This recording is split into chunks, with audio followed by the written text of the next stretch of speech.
Check, check, check. All right. So if you would please open up, and now we're going to go to actually the files for this week. So in week 7, there is a file in there called Clone Healing 1. If you could just open that up for me really quick. So how many people in this room do not know what the clone stamp tool is? So everybody's good on that one, right? And the healing brush tool, everybody's familiar with that one too, right? Can anybody tell me what the difference is and how they work?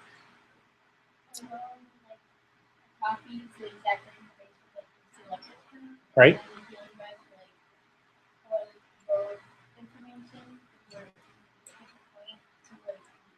Yes. Yeah. For the most part, that's pretty correct. But I'm going to take that and just refine the definition just a little bit more. Okay. So exactly what Peyton said. So basically, what happens is when you're cloning, it is a direct copy from one place to another place. You pick the source first, then you pick the destination, and it's a 1-for-1 pixel replacement unless you drop the opacity of the brush, in which case it's a partial replacement as far as that part goes. All the same tools that work for the brush work with the healing brush tool and the clone stamp tool both. They actually function as brushes. They actually have edges that can be hard or soft. You can do opacity on them. You can also do blending modes on them. All of the things that we've been doing with just regular brushes function with the clone stamp tool as well. But if you understand, I think, a little bit more in your mind about what's really going on, then the choice of which of the two tools to use might be a little bit more direct. So with that in mind, I want to look at the clone stamp tool first with this healing image open. And the clone stamp tool, if you go to it, it's the one that looks like the little stamp, oddly enough. And if you pick clone stamp tool, it'll actually it'll come over. In our case right now, if you just open this file up, you'll see that you can't actually work on this file. And the reason you can't work on this file is that the second layer, layer number 2, is the active layer, but its eyeball is actually turned off. So if you simply select layer 1, then you can actually use the tool on this. I'm going to make it a little bit larger brush. I'm using, again, the bracket keys to actually do that. And the way the brush typically works is this. If we hover over somewhere over here in the dark range over right here. So I'm going to check it, my settings up here to make sure that this is what's going on. I am going to check that, in my case, I'm going to go ahead and do it as a hard brush. That is a normal blending mode, 100% of opacity, 100% flow. I am going to have this align check mark checked, and I'm also going to have sample to set to current layer. Now in this case, it wouldn't really matter what we have here because the other two options you have are current and below or all layers, but in our case right now, that wouldn't make any difference because we've only got one layer that's actually visible. So, but at any rate, I'm going to leave it at current layer here for the time being. We'll look at other options in just a second. And then, again, with the clone stamp tool, you select the source first and the destination second. So if we come over here and we hold down, in order to select the source, again, you hover over the area you want to be the source, and you hold down the Option key and click, and that establishes the source point. Then when you come over here into the gray space, it will actually bring that, it's looking at the place where you clicked, and because I'm telling Photoshop, I want to take the source area that I clicked on, and I want to use that to replace the pixels of where I'm going to now click and drag. So if you simply hover over this, you should get a preview of what the replacement is going to look like. Is that what's happening for you guys? You see that dark area? You don't necessarily always want that, so I'm going to show you how you can turn that part off. But for the time being, we're simply going to click and drag down, and the tool works exactly the way that you would think it would work. And again, if you click, and when the minute you click, what you will also see is a secondary X back in the source area that's showing you the exact source. So it's not only replacing this, but that X that's back in the gradient area is actually showing you the source where that actually came from. Then if you don't have that, do you have the preview at all? Do you have the where it looks dark? Okay, well then I guess it's time to get to that right now.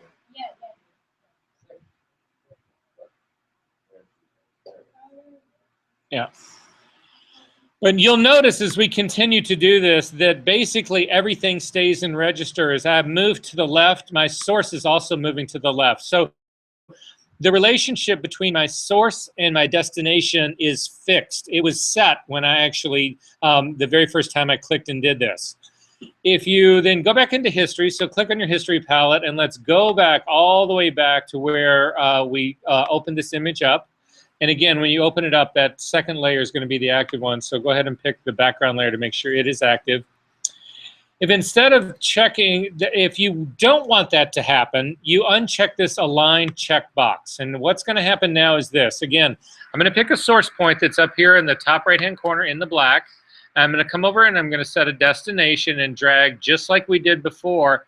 However, now when I let go, what ends up happening now is that no matter where I start, it will go back to the original destination. It is no longer keeping this in alignment. So now, for instance, if I start halfway down in my image and I click and start to drag here, it has gone back to the original destination point.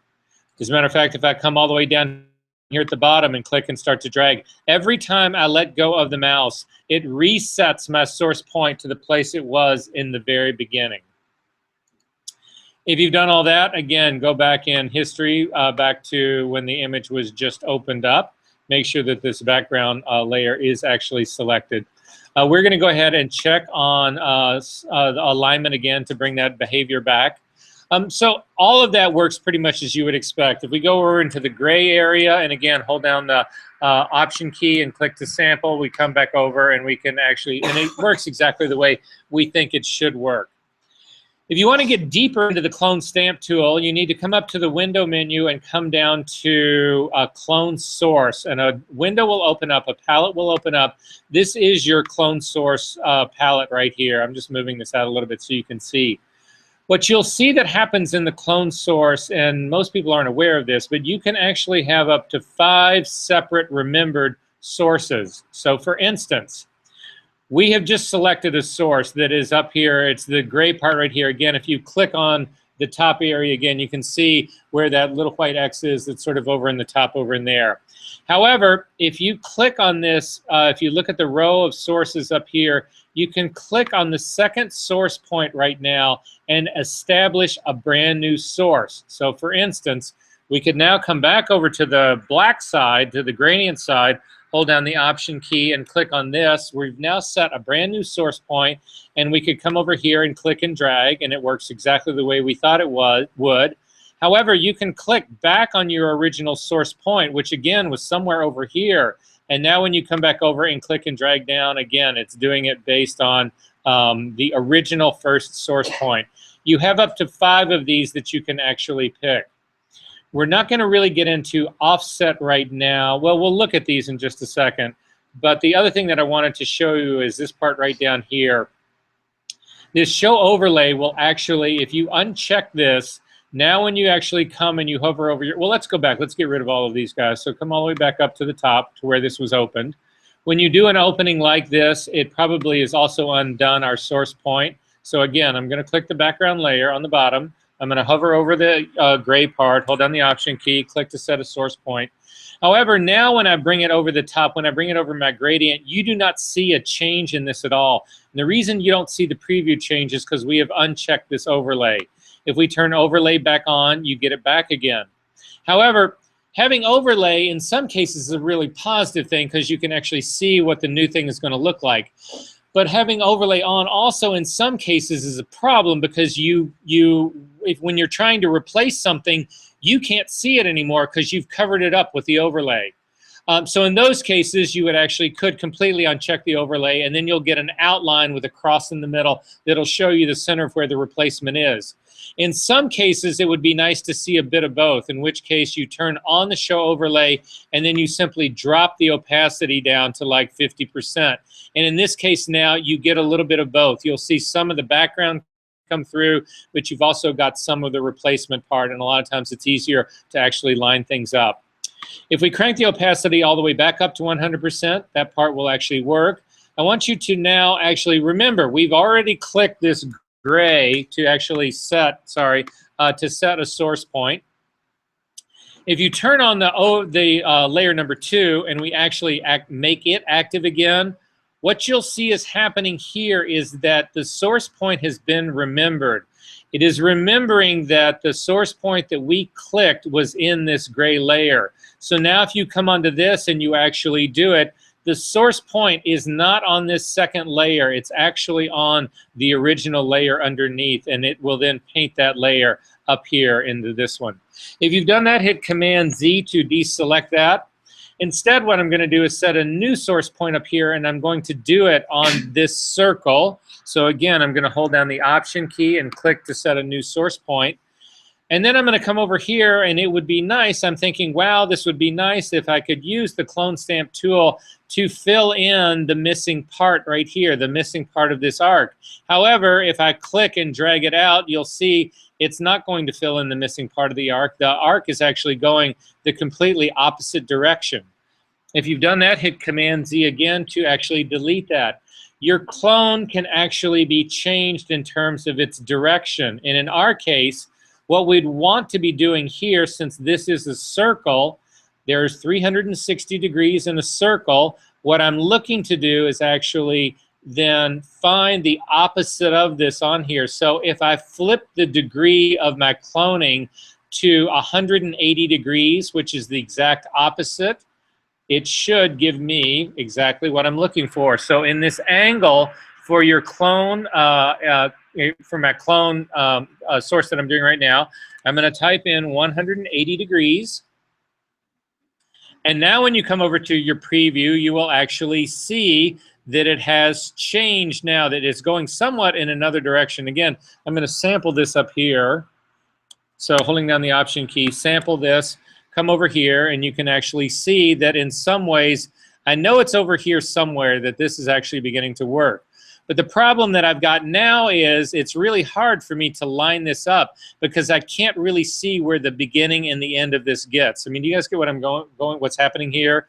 I could try to sort of guess at it and say, well, that sort of lines up there, and I'm going to click and drag out, and it didn't. It was close, but it wasn't really on. So I'm going to Command Z to undo that. In order to line this up and to actually see it, you simply need a bigger brush. So if you make your brush much, much larger, you'll actually now see that you can actually use your clone stamp to cover the entire missing gap. And you can run your clone stamp back and forth to the point that hopefully you can get this thing to actually line up. It needs to even be bigger still.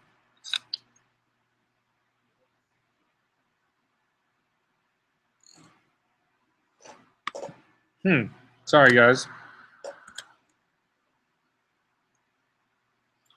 It is at 180 degrees. Let me just make sure I've got a good sample point on here. So I'm trying to get straight across from this guy. So I'll sample that. And then when I'm coming down here like this should actually be able to line up. There it goes. So now I've actually got it able to line up. I can see on both of my edges. And now when I click, I've actually completed the circle. So it's just something to realize, especially if you actually got, a lot of people will rebuild things this way. So for instance, you've got you can spot the top of a doorknob, but you can't spot the bottom of it. You can use something like this to recreate it. You'll find other reasons for this. If you've got a square with a missing corner, you can sample the top square and actually use this to build. So for instance, you could grab the top right square corner and actually rebuild the lower left one using something just like this. You can also do 90 degrees on this, which would let you build the other corners. But anyway, in our case, I'm going to take this back to a 0 for my offset right here. We can click out of this clone source dialog box. You can uncheck this and go back to the original background layer. So that's clone stamp, and you can see that it still remembers the source that's going on here, and it would actually use that on this layer, although this is not what I'm hoping to do. Instead, I'm going to go to the Healing Brush tool, and the Healing Brush tool is the one that's right underneath the eyedropper that's in your toolbar. It's this guy right down here. If you click once on it to get the flyout menu, you will see that there's a different series of possible tools that we will use on this menu. The first one is the one that's on by default, is the Spot Healing Brush tool. This used to be a worthless tool that nobody ever used. However, They actually added content aware to this brush now, and they actually made it extremely useful. However, for our case, it's not going to be the one we start with. The only other tools that most people use in here are the patch tool and the healing brush tool. We will look at both of those. But for the time being right now, I want you to simply select the healing brush, not the spot healing brush, but the healing brush tool underneath it. And again, we're going to come over to this area. I'm going to actually make a much larger brush. And I'm going to ask you guys this right now. I'm going to sample here in the gradient, and I'm going to do the same painting trick over here. Can anybody tell me what's going to happen? Is this going to look like this clone stamp tool looked? No, what's going to happen? What do you think is going to happen? Well, let's find out. So come over here and sample. So hold down the option key to sample. Doing the sampling again with a healing brush tool, it's the same thing. You pick source first, and then you go to destination. And in my case, you can see it's actually a pretty soft brush right here. So again, if you clicked on this drop-down menu, you could change this hardness to make it operate exactly the same way our clone stamp did. So again, and you get this very same preview, and it looks like it's all going to be exactly the same. But now when you click and drag down and let go, that is odd.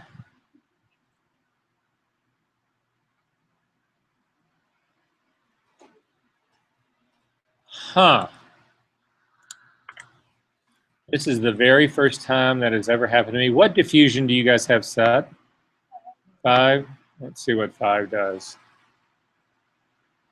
They've changed the healing brush hugely in recent versions of CC, so let's try that guy again. So I'm sampling source, sorry, and clicking and dragging down. All right, let's do that one more time. Click and drag down and let go.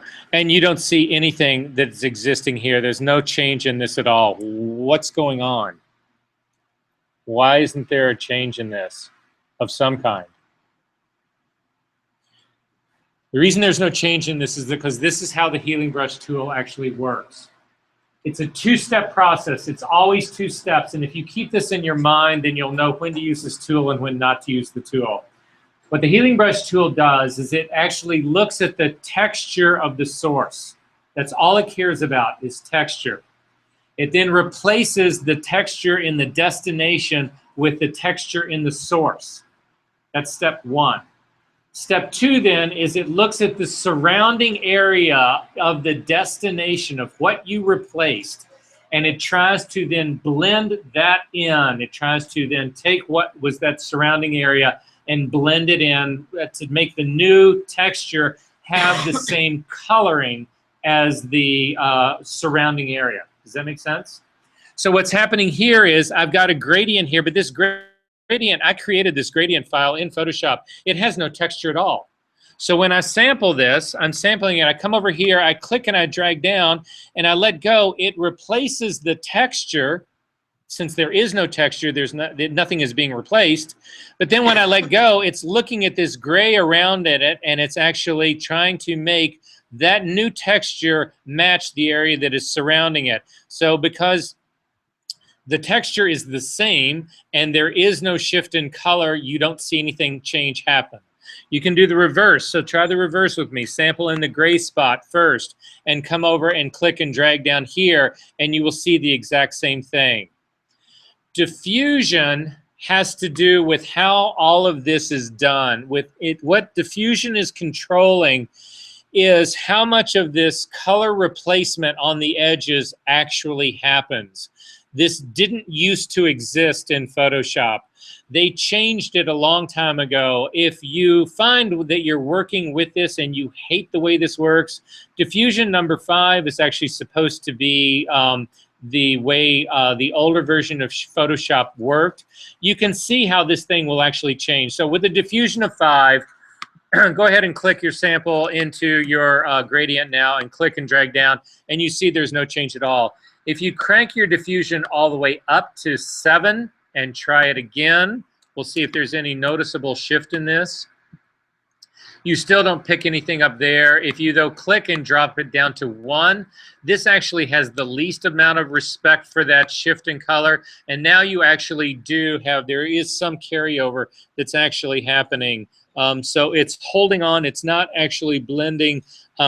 It's keeping more of the integrity of the original. There's still obviously a blending still going on here, but it's keeping a small amount of the color integrity of the original sample point, of the source point. That's what's actually going on here. If this drives you crazy and you want to get rid of this altogether, there is actually a way that you can take, it's called Legacy Brushes right here. I will post this up to the website. This is a way you can actually go in and get Photoshop to actually change. Oh, by the way, this is another thing I got to show. This is a way to actually go back in to get Photoshop to actually use the old brushes, and this will explain a little bit of what's going on in here in terms of the what's also going on right now in Photoshop. This change.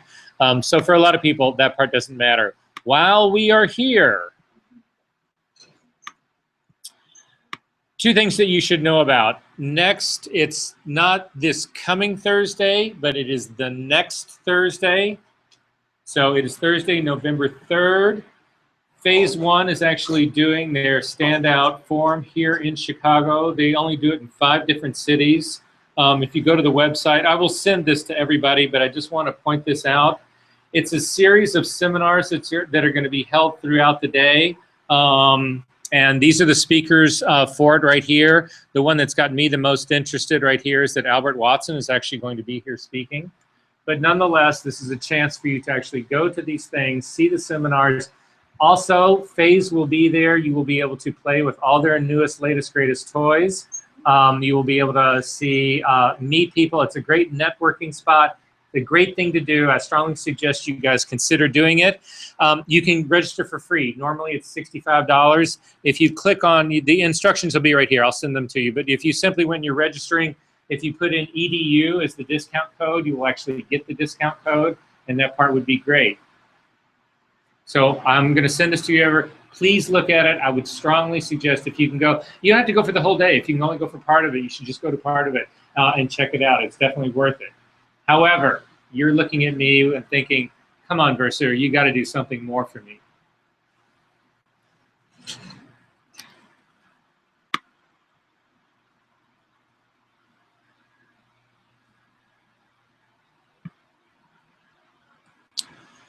Phase 1 is hanging out the next day, Friday the 4th, to be here at Columbia College in the photo studio.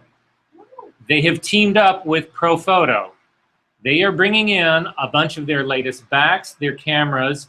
ProPhoto is bringing in all their latest gear, their B2 battery gear. They're going to have sets set up in the studio. It is an educational seminar. They are going to spend an hour or 2 actually going over Capture One workflow, all that kind of stuff in the morning. It starts at 9 o'clock. Then they are going to put all of this gear in the hands of any photo student who happens to be hanging out there. So if you want to shoot with a 100 megapixel phase back on a phased body with ProPhoto lighting, and you want to take it outside and use it outside and see how that works, or shoot it in the studio, you're going to be able to do this. But the icing on the cake is that if you show up to this event, they will give you a voucher to get Capture One Pro new for $99 instead of $300. Game changer. There's limited space for this. You're going to have to, so you'll see right here, space is limited for this event. If you want to get on the list, you've got to email Tom Nowak, he's the studio manager if you don't know who he is, and get on the list. If you're on the list, they will actually let you in. There's only one other class that knows about this so far, and that was my class this morning. You are the second guys to know about this. Nobody else is going to know about this before Monday. I am actually going to send you both of these announcements tonight or tomorrow. I would suggest jumping on this. Are there questions about this? So I'm giving you guys the first foot in the door if you want to do this. I'm telling you right now, Capture One is normally a $300 program. You will never see it for $99. Once you get into it, then upgrades for the rest of your life are usually 99 bucks. But this is a chance for you to get a very expensive program that you should all actually be working with in your shooting at the very least. So I'm just throwing this out to you, and we'll go from there. Anyway, those two events, though, are seriously worth it. There's no question about that. The opportunity to actually get your hands on that ProPhoto stuff and FA stuff, I mean, that new back is just, it's sick. That's all I can say to you. It shoots 100 megapixel raw file. It's a 300 megapixel in 8-bit. 600 megapixel, almost more than half of a terabyte for a single file. Yeah, no. So it's nuts. Anyway. Okay, so just so you know, I really didn't mean to go down that road. I didn't know those were actually going to come up, and they did. So I'm the guy obviously working on the posters to advertise this stuff, so now you guys know. Okay, back to this whole part right here. Okay, so let's actually do something with these guys. So we've gone through this. Oh, let me show you one other really quick, and I'll show you actually what that part means. There's two parts of it. Let's see if I actually go to a different, yeah, we're going to actually go to an image to work on right now. This is going to be your homework, so from this point on, oh, wait, while we're still here, if you closed up that file, go right back up again to the file down to Open Recent and open up Clone Healing one more time. Let's go back in time. I want to get rid of this Healing Brush tool. I need to show you two other things here really fast. I want to go back to the Clone Stamp tool. The command keyboard shortcut for that is the S key. There's one other thing up here that you actually need to know about. And it's this. So in picking our current and belows and all of this kind of stuff, whatever, one of your options here is to actually pick all layers. And if you were to pick all layers right now, again, if we were to have, I'm not going to turn this guy on, but what I'm actually going to do is I'm actually going to put a layer on, a curve layer on here. I'm going to put an adjustment layer on here. So I'm going to click on adjustment layer. I'm going to put a curve on this guy. I'm going to go into the red channel. And I'm really going to boost the red up to really make this image seriously red. So then when you come over into this, where we're going to actually do some cloning on this, I'm going to pick my original background layer again, but I am going to use this drop-down menu and say I want to clone all layers. Now when you do this, I'm going to come over, I'm going to make it a smaller brush. I'm going to simply sample something over here on the gray side. So I'm holding down the Option key, clicking to sample, and then I'm going to click and drag across. Sorry, hang on one second.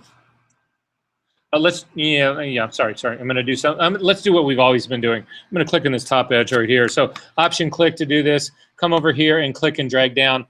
And what you see ends up happening is this does not look like what I cloned. This is much more intense red than this guy is over here. And the reason...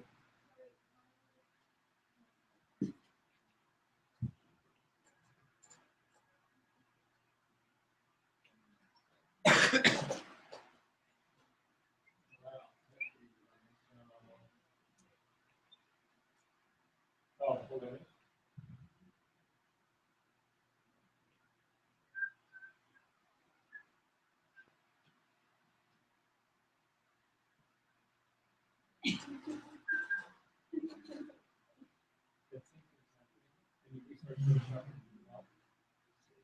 All right, so I need everybody to look at this really quick. So we're having a major issue in terms of this.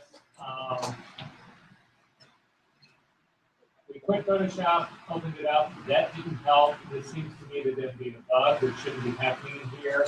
When you end up having a bug like this in Photoshop, then we're going to go to hard disk here. If you want to see the hard drive that all of this stuff is working off of, you come up to the Finder, down to Preferences, and in general, it should, if you click on this hard drive, they lock this out. I can't click on it. And if you click on that, it would actually show you the boot drive right here, which would make it easier to do this stuff. Anyway, we're not. So I'm going to go to Applications, I'm going to find Photoshop.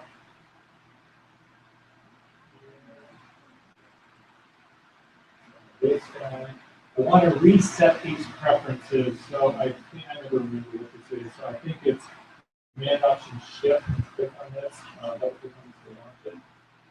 And it's going to ask me if I want to delete the settings file. So you go ahead and say yes to this. And now, again, it's going to reset you back into the beginning. So I don't know if our workspace is still going to be there. Yeah, it's reset everything. But at least you'll be able to get back into and see it's reset that file as well. So go ahead and open up that file up here, guys, and we'll see if it's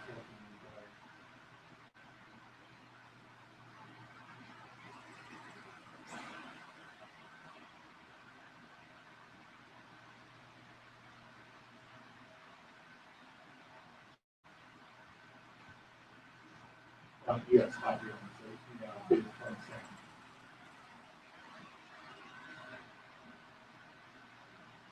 So, okay, so anyway, put a curve on top of this and actually make it really super red.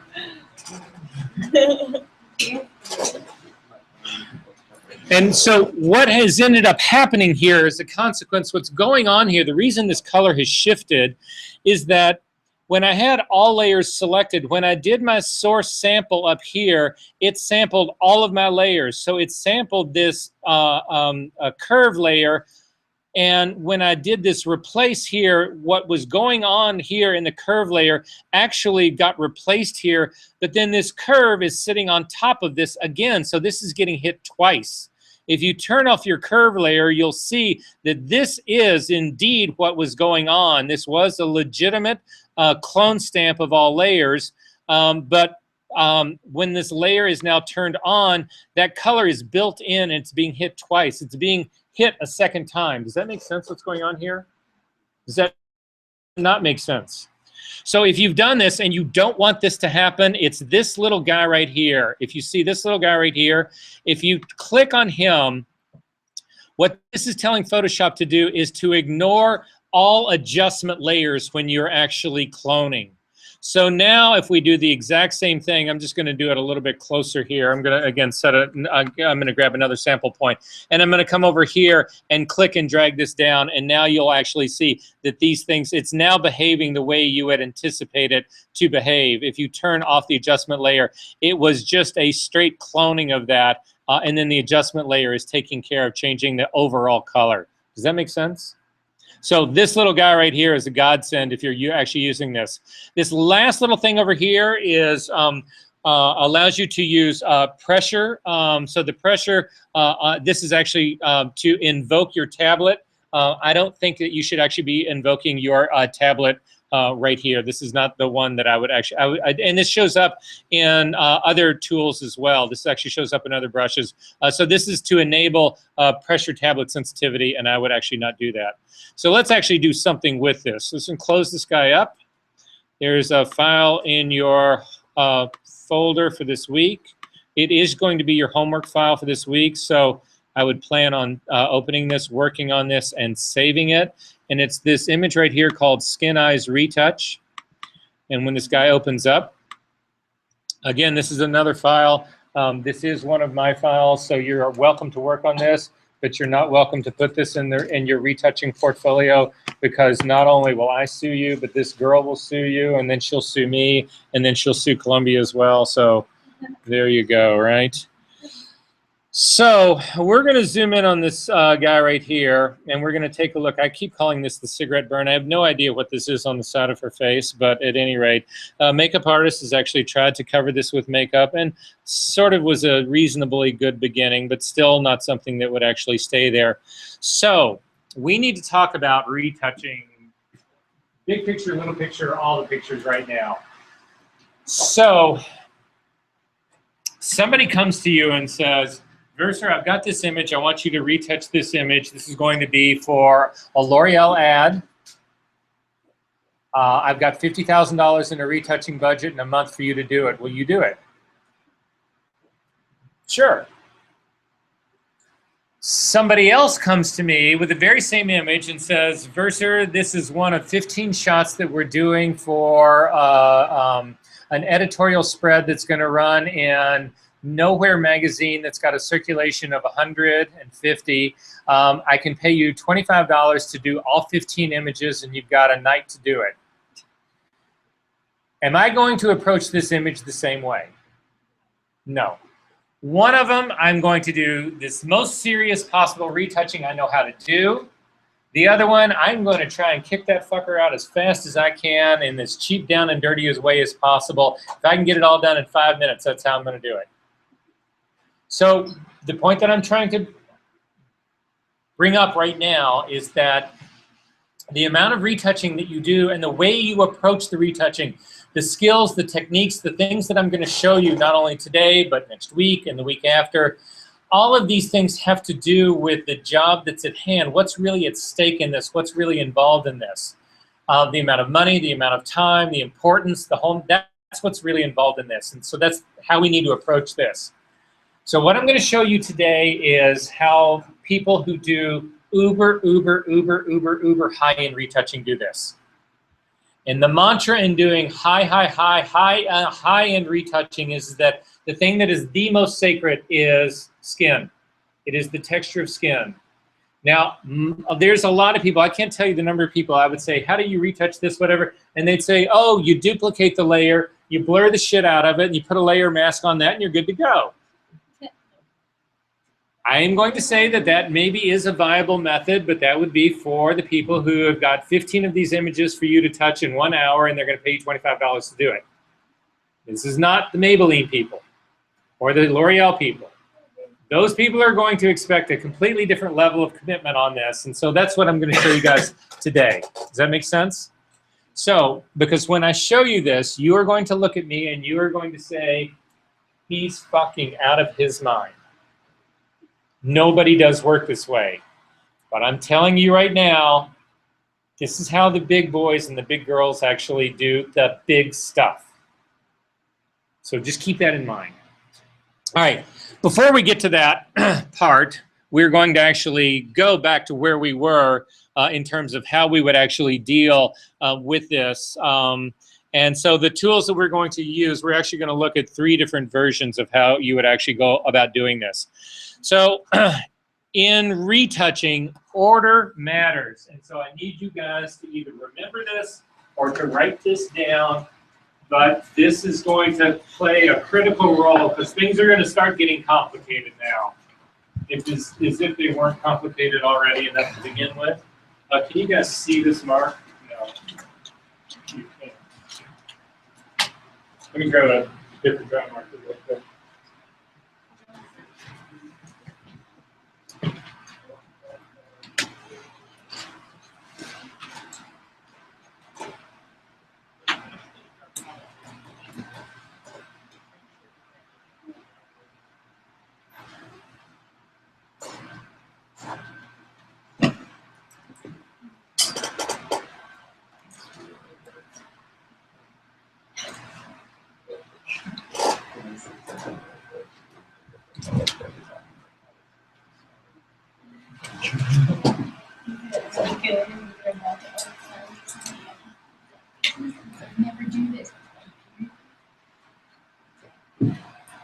All right, so you got to remember this because otherwise you're going to get into trouble. So when we actually look at retouching, at layer order and retouching, on the bottom layer will always be your virgin. The second layer up is your pixel work. You do pixel work first. Above that is tonal work.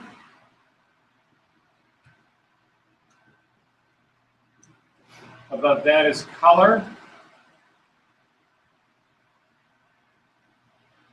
Above that is liquefy or transform. I'm going to just call it liquefy, L-I-Q-U-I-F-Y. And then finally at the very top is sharpening.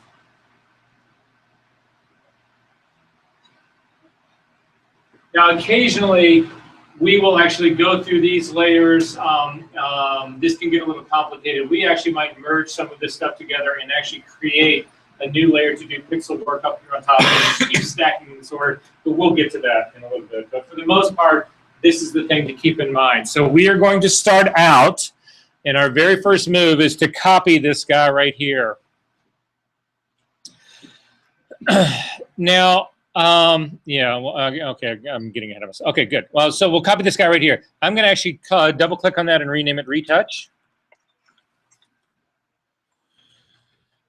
And then we're going to look at several different ways of actually doing this. The first way I'm actually going to go after this is with the clone stamp tool. So I'm going to simply hit the S key to get the clone stamp tool. I'm going to look at the quality of my brush. It's going to be way too hard. So I'm going to make it a very soft brush. Again, I'm going to leave it 100% opacity, 100% flow. I'm not going to do all layers. I'm actually going to do just the current layer. I typically only work on the current layer. Occasionally, there's reasons to do the layer and one below. This would only be if you had a layer that had some transparency in it. Typically, I usually only work on the current layer. Again, I would make my brush a little bit smaller. I would look for an area right around here that I think is actually be a good replacement for her skin tone. I'm simply going to click down here and sample this area, and I'm going to come over here and actually knock that out. And it does a reasonably good job of it, except you actually see the shift in color. You can see the change in color tone in that. So not really the best tool that I actually want to do. So I say to myself, I'm going to Command Z to undo that. What am I really trying to do here? Well, what I'm really trying to do is replace the texture of this skin with different skin, with normal skin texture, and then I'm trying to blend the color in around this. What tool does that sound like? Healing brush tool. So in the healing brush tool, we have 3 options that'll actually go after this guy. And we're going to do them in order. We're going to click on the, well, actually, we'll do them in the order that we started to learn them in. So we started with the healing brush tool. So this is going to be the first one that I'm going to go after, is the healing brush tool, this guy right here. So again, I'm going to make my brush a little bit smaller. And I'm going to look for an area around here that I feel like is actually, I'm going to make my brush a little bit smaller still, that's actually good skin tone texture to actually sample from. In the most part, what you want to, especially when you're looking at skin, they talk about skin grain all the time, and you can actually see the skin grain in this girl's face. You can see the lines will actually help right up underneath her eyes. They'll help demonstrate what grain really is. But what you'll also notice is that grain changes depending on what part of skin that you're actually in. So when you're looking for an area to replace this with, you want to pick something that has a similar, not only texture, but a similar structure of grain.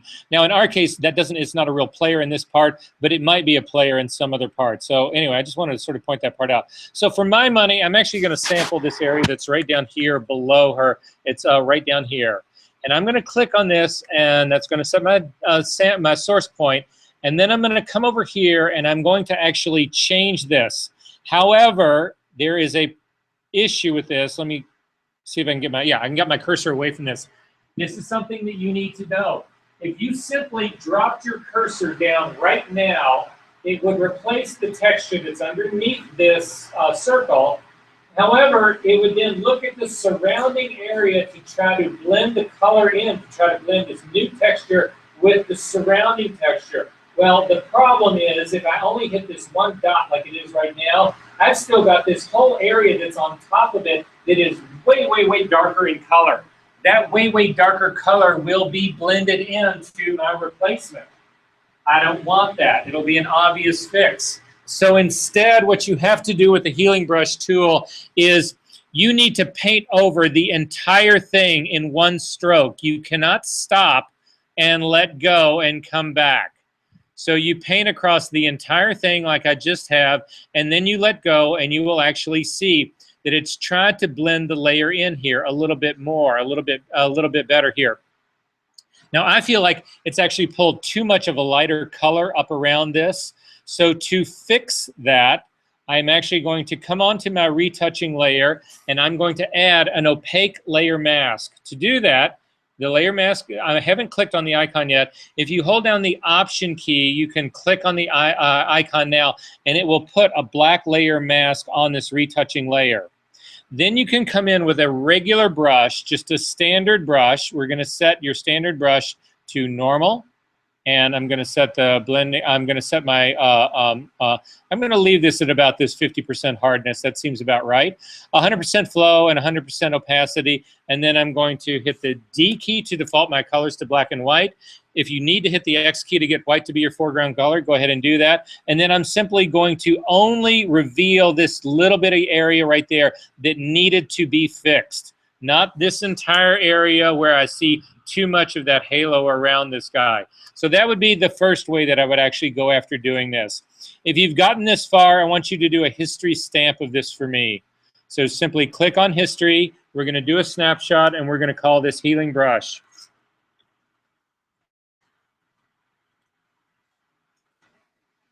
And say, okay.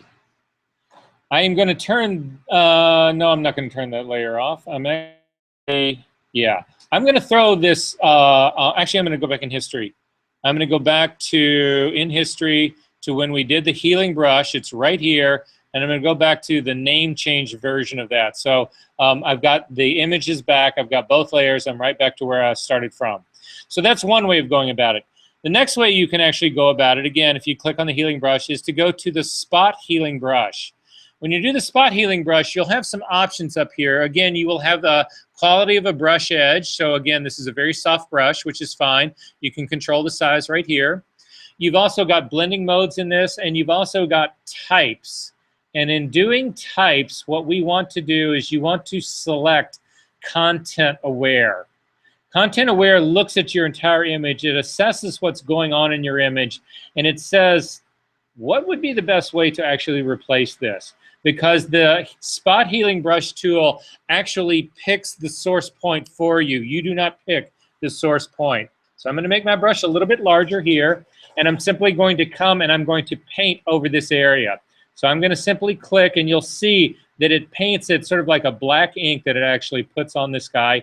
And then when you let go, it actually gets rid of that guy for you. Now, again, I feel like I've got a little bit of an edge that's happening in here, a little bit lighter, so I could actually try to grab that guy and maybe a little bit more on the top. And this is my content-aware spot healing brush tool. It's so much better than it used to be. This thing actually does a reasonably good job. I'm also going to make a history stamp of that guy. So I'm going to click on history stamp and do spot healing. And say OK. And then finally, I'm going to scroll back up in history to where I did name change one last time.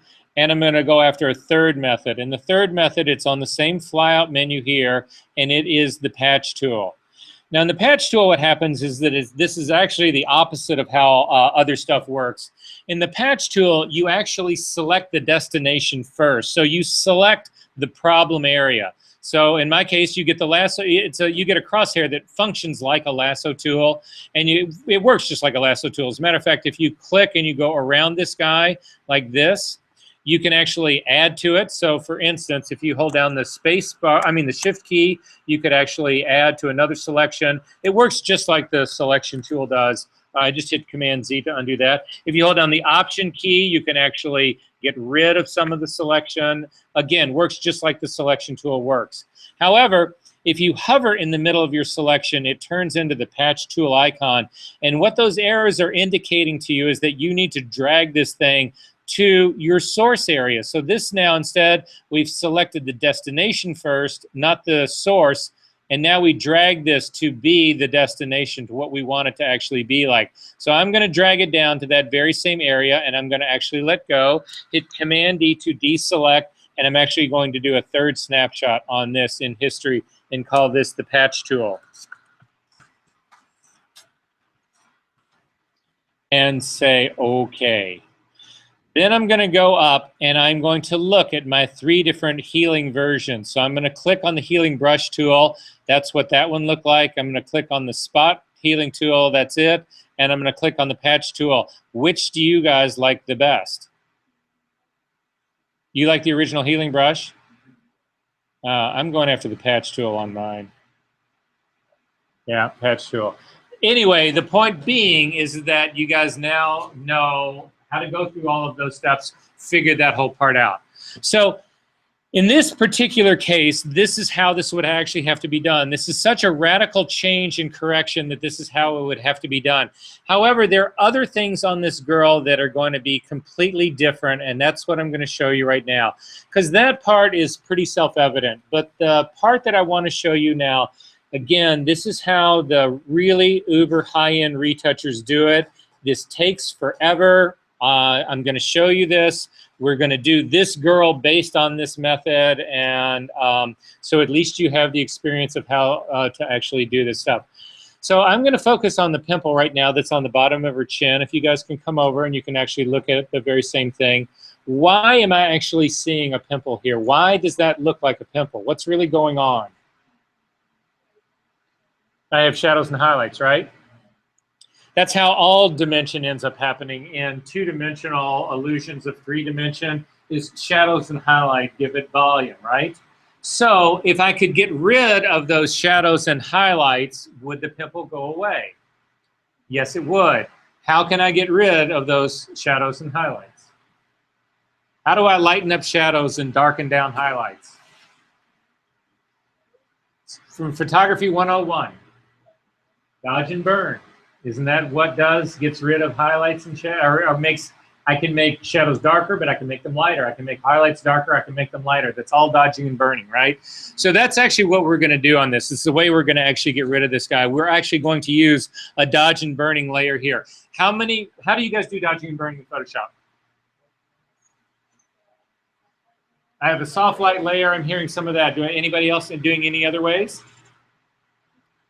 Well, there's other ways that you can do it. Soft light layer actually is the way we're going to do it, but don't be locked into that to thinking that's the only way that you can actually do it. But that is how we're going to do this one. We're going to create a soft light layer for this. So in order to do that, there's a number of steps that we could go through. I'm going to show you the most expedient way to do it. And the most expedient way to do it is to actually hold down the Option key when you click on this Add Layer. And a layer dialog box will open up called New Layer, and you want to rename this, and you're going to call this Tonal Retouching Small or Tonal Retouching Detail.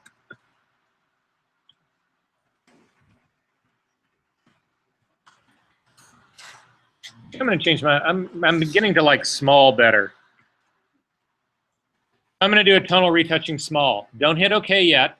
Instead, you need to change the blending mode in this dialog box now to Soft Light. And finally, you need to check this box right here where it says fill the soft light layer with a neutral 50% gray. You'll see why this becomes important in just a second. And then go ahead and say OK to this. And it puts a layer up on there that is set to soft light blending mode. It is filled with 50% gray. The way a soft light layer works is this, is that anything on this soft light layer that is exactly 50% gray has no impact on your image at all. Anything on here that is darker than 50% gray will darken the image, and anything that is lighter than 50% gray will lighten the image. So for instance, if you hit the D key to get your colors to default again, then hit the B key to get a brush. I'm going to again make sure that this is still, I'm going to make sure it's a hard brush so you can really see the lines of this. It's a normal blending mode, 100% opacity, 100% flow, and come over, we're working on this soft light layer, and you click and drag, you can see that it makes that skin tone darker. If you hit the X key to get white to be your foreground color and paint another line, you can see that it actually makes it lighter. However, something that a lot of people don't realize about this as well is it not only changes the tone of this, it also is changing the color. This is now not just a blending. So when I painted with that black on my soft light layer, it made the skin darker, but it also started to suck the saturation of that skin tone out because I'm mixing in a gray. I'm mixing in that black has no color in it. So that is a consequence. It makes the image darker, but it also shifts the color. It makes it so that the color is not actually still her skin tone. It's actually shifting that color. Does that make sense to everybody? So what becomes important in doing dodging and burning for retouching is we need to actually have really light and really dark colors of skin, not black and white. Does that make sense?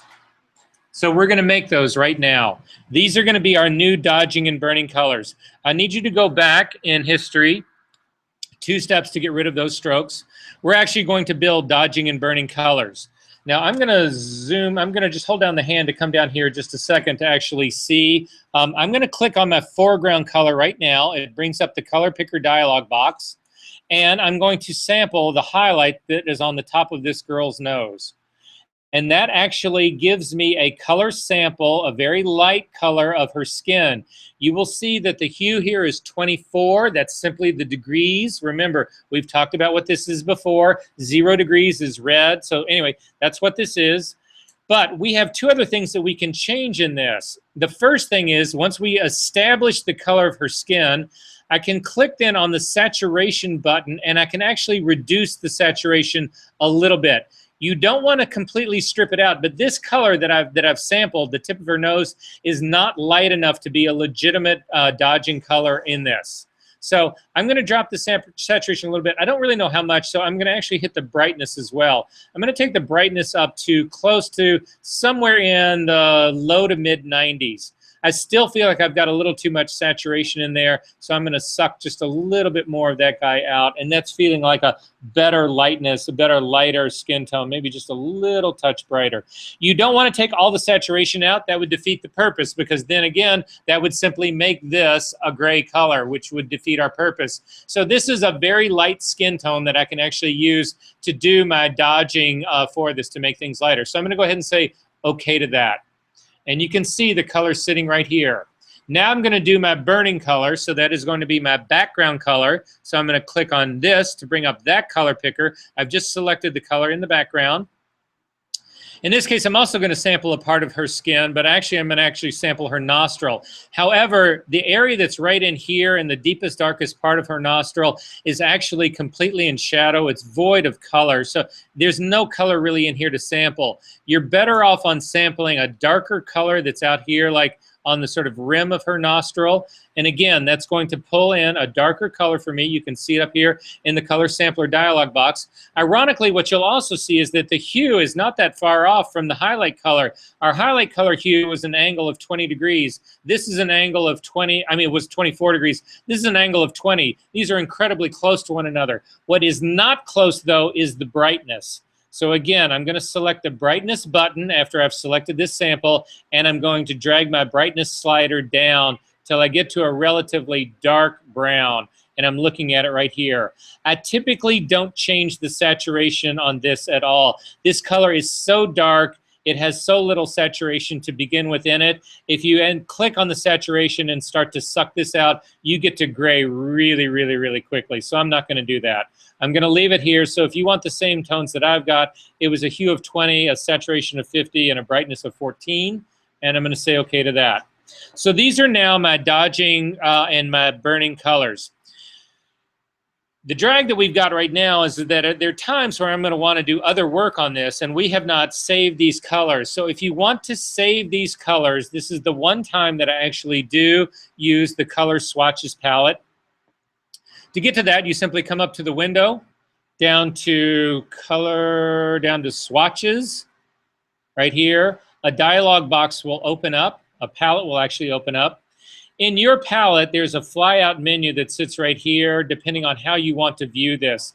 The default method is tiny thumbnail that sort of looks like this, or it actually may be small thumbnail, not tiny. So it kind of looks like this. Now, I've got a lot more colors in mine that you guys probably have in yours. To get mine back to the way it looks at its default, you can actually go reset the swatches, and it'll go back to what you guys probably have on your setting, or at least close to it. But at any rate, some people are fine working like this way. A lot of people are not. A lot of people actually prefer to work with other ones. If you go to the large thumbnail here, you actually get bigger versions of it, which I think is much easier to work with. Even more important, that in the way most of us work, is they would actually click on this and they would go to the large. If you go to the small list, you'll get very small versions and they'll actually describe what they are.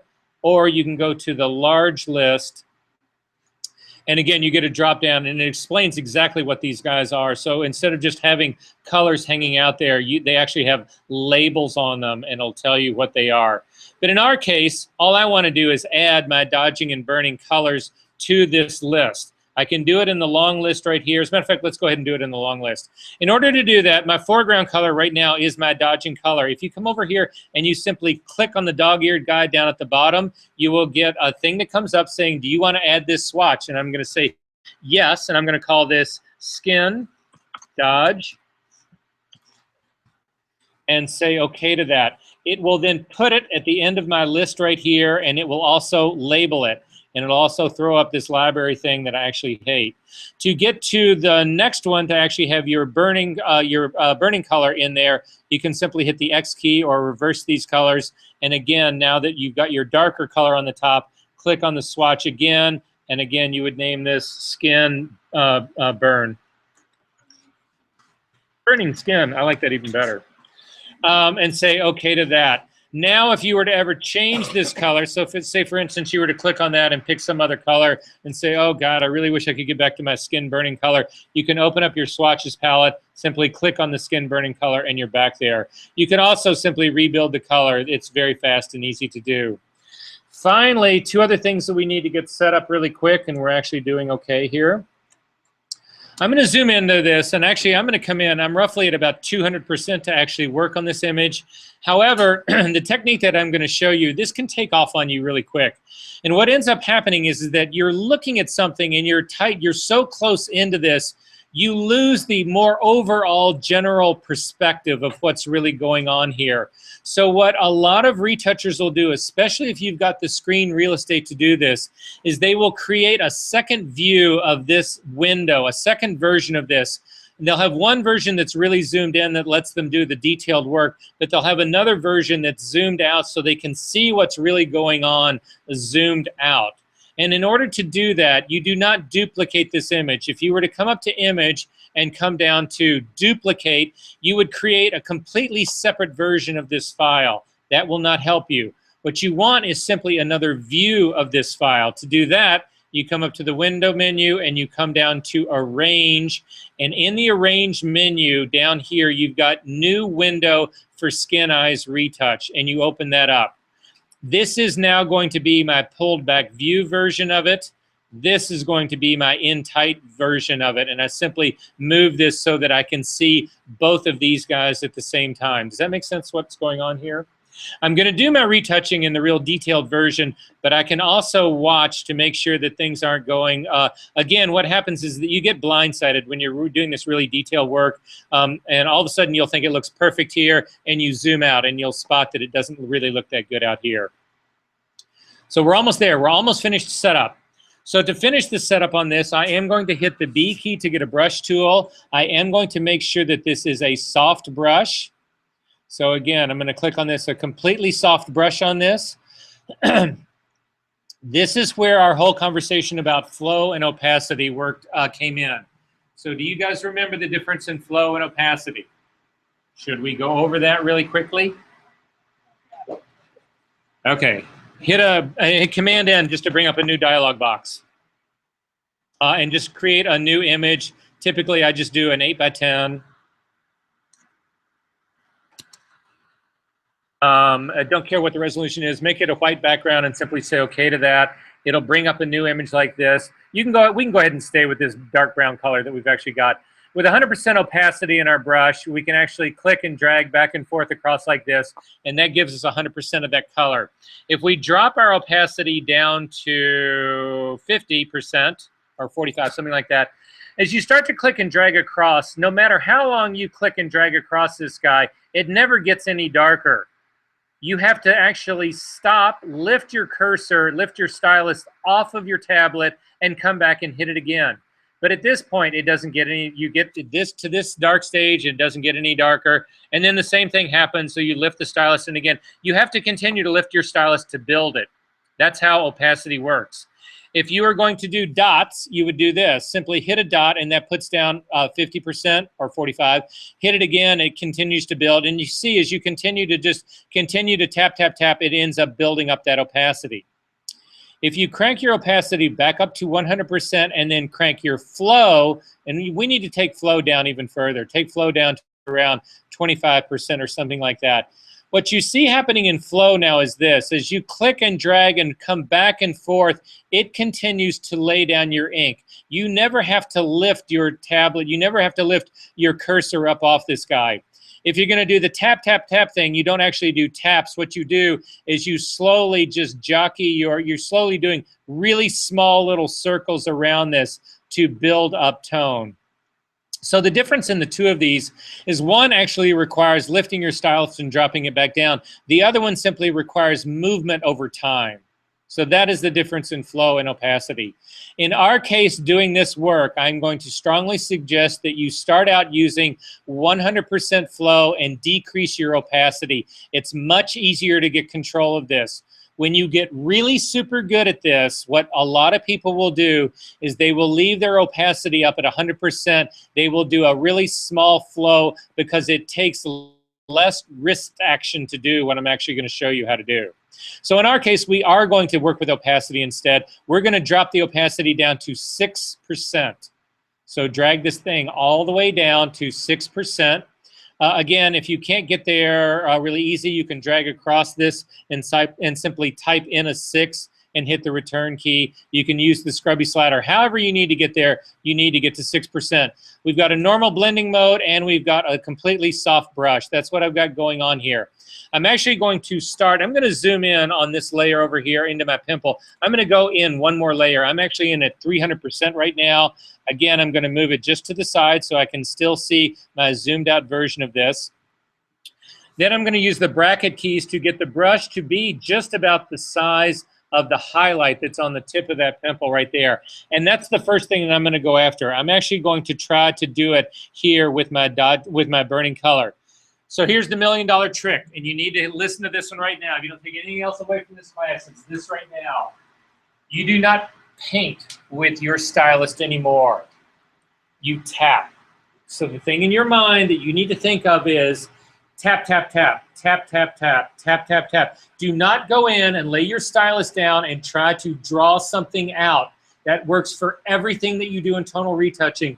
If you do, you get hard edges and you will spot it. If you do this tapping like this, tap, tap, tap, your brush lands in a slightly different place every single time you do that, which again will soften up the edge of what you're actually doing here. It will blend it in and it won't be anywhere near as obvious. So I'm going to start in the middle, and I'm not going to try and get it to match the outside because the outside is already wrong. I'm just going to hit it a couple times. I just hit it for 3 times, and that's it. Then I'm going to hit the X key to go to my lightning color. I'm going to make my brush just a little touch larger, and I'm simply tapping around this edge. Tap, tap, tap, tap, tap, tap, tap, tap, tap. You should hear this. Listen to my stylus. And the whole time I'm just tapping. Hit the X key, make your brush slightly smaller to actually try to get in this area in the center. Look at your relief view. Look at your smaller zoomed out view. Are you getting rid of this or not? It may not seem like you've done a lot until you actually then take this thing and turn it on and off, and you can see, lo and behold, you've actually done an enormous amount. I've still got a little discoloration around this outside. Again, hit the X key to get to my lightning color, and I'm actually going to go after these guys. I'm simply doing small taps around all of this. I'm tapping this part up in here.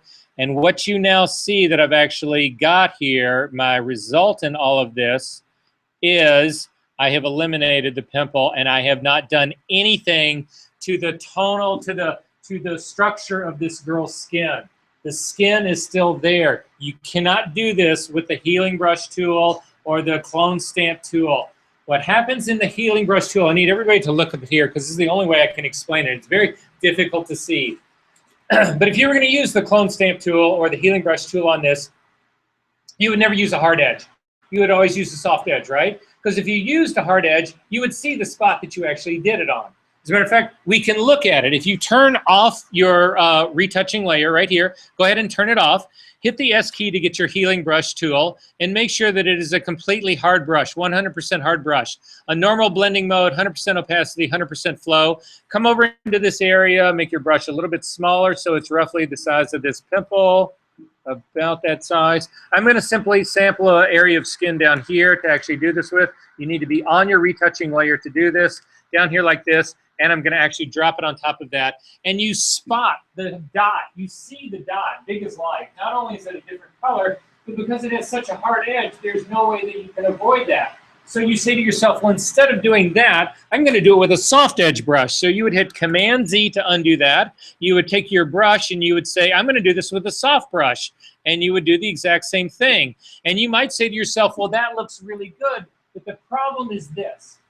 The way that soft edge brush works is at the very center of that brush, it's a 100% replacement. But as you start to move to the edges, the replacement starts to fade until you get to the very end of those edges where it's not replacing anything at all, right?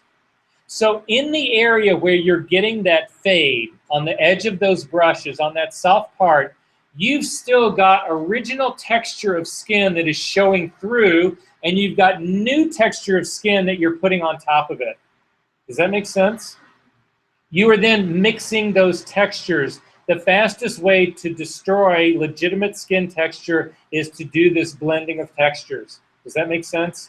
So in low-end retouching, people would do this with the healing brush tool. There's no question about it. They would go in and smack this out. In high-end retouching, they do this tonally. They would never in a million years consider trying to get rid of this with the healing brush tool because it just ends up showing up. Okay. If you've done that, Command-Z to undo that. Let's go back to our tonal retouching layer. I'm going to click on this, back to the B key to a brush. I want to go to a different area right now, so I'm going to actually zoom up to right underneath this girl's eye.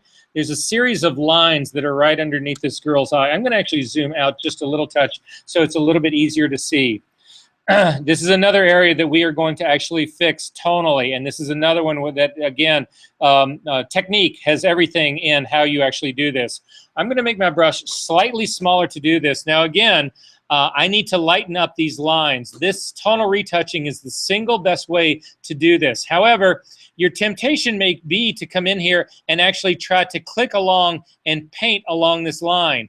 And I can promise you, if you do that, you will end up spotting the retouch. You will end up seeing a line of white that runs down here. You will simply replace a dark line with a light line. I'm going to Command-Z to undo that. Instead, to get rid of these lines, it is still tap, tap, tap. So again, I'm simply going to start in this area right here, and I'm just tapping on my way out to get rid of that line. And then I see an area that's in there that's a little bit darker. I'm simply tapping on this area to actually dig this part out. And again, right in here to actually take this part out. And you'll say, well, it's not doing anything until you turn this on and off, and you can see that it's doing exactly what you want it to do. And again, you would hit this part a little bit more. This, again, is how you would actually remove that part without screwing up tonal, the tonal structure of this. And it would go all along for this. So that's how we get the lighter parts lighter. However, when you look at the texture of this girl's skin, this stuff right in here, this is also would be done. Now, this is not 100% done tonally, but the majority of this would be done tonally. However, we need to look at something else here first, and it's this guy right here. You see this little white spot that's sitting right up at the top right here, this little guy right here? You cannot get this to go down tonally. If you hit the X key and get your dark color to actually be up there, I'm going to do a history snapshot before I do this because I'm going to hit this thing so many times, I'm probably going to run out of history states, and I want to be able to go back before this. So I'm simply going to hit a history state, and I'm going to call this pre-something. Or I'm just going to leave it at snapshot 1. I'm going to come over this thing now, and I've got my brushes ready to go. My burning color is on there, and I'm going to start trying to do this, and I'm simply tapping on it. You guys can do the exact same thing. And what you'll end up noticing happens is this, that you never, ever, ever get that white patch to go to a darker tone, but you end up with this black circle or this dark circle that's around it. And that's because every time you did that tap, tap, tap, it ended up, this is a burning color. If you've got white underneath it, there's nothing to burn in. There's no tone here to begin with. So you cannot get this skin tone. You cannot get that white thing to ever tonally go down to what it actually should be. That simply will not happen. So this is not something that you can correct tonally. So what you'll see is that there are areas that you can do tonally. So for instance, these areas that are right in here, this area right in here, can get that to go, I can get these little white dots that are on here, I can take care of all of those without screwing up the texture of this girl's skin at all by simply going around and tapping on them. But things like this, I cannot do that to. You end up with this actually happening on it. So how do I undo this damage now that I've actually done this? I could go back to my snapshot that I've done, but I don't want to do that because I've done all this other work over here, and I don't want to get rid of that work over here. I simply want to get rid of this. Any other ideas? Well, I could mask it out, right? I could put a layer mask on this guy, a layer mask right here, and you will notice that when I put a layer mask on there, that my foreground and background colors actually shifted. They are no longer that light red and dark red. They are actually now black and white. What the fuck is going on here? Why is this? Because you cannot have color in a mask. You're absolutely right. If you click back on the pixel layer, you will see that these will go back to your colors. But on a mask layer, a mask is a channel. You cannot have color in a channel. It's sitting right here. You can only have tones of black and white. So in this channel, actually, I would want black to actually hide this. So I would hit the X key, and then again, crank my opacity all the way back up again, and simply paint that out to mask it out. That's one way of doing it. I'm going to get rid of that mask and show you another way to do it.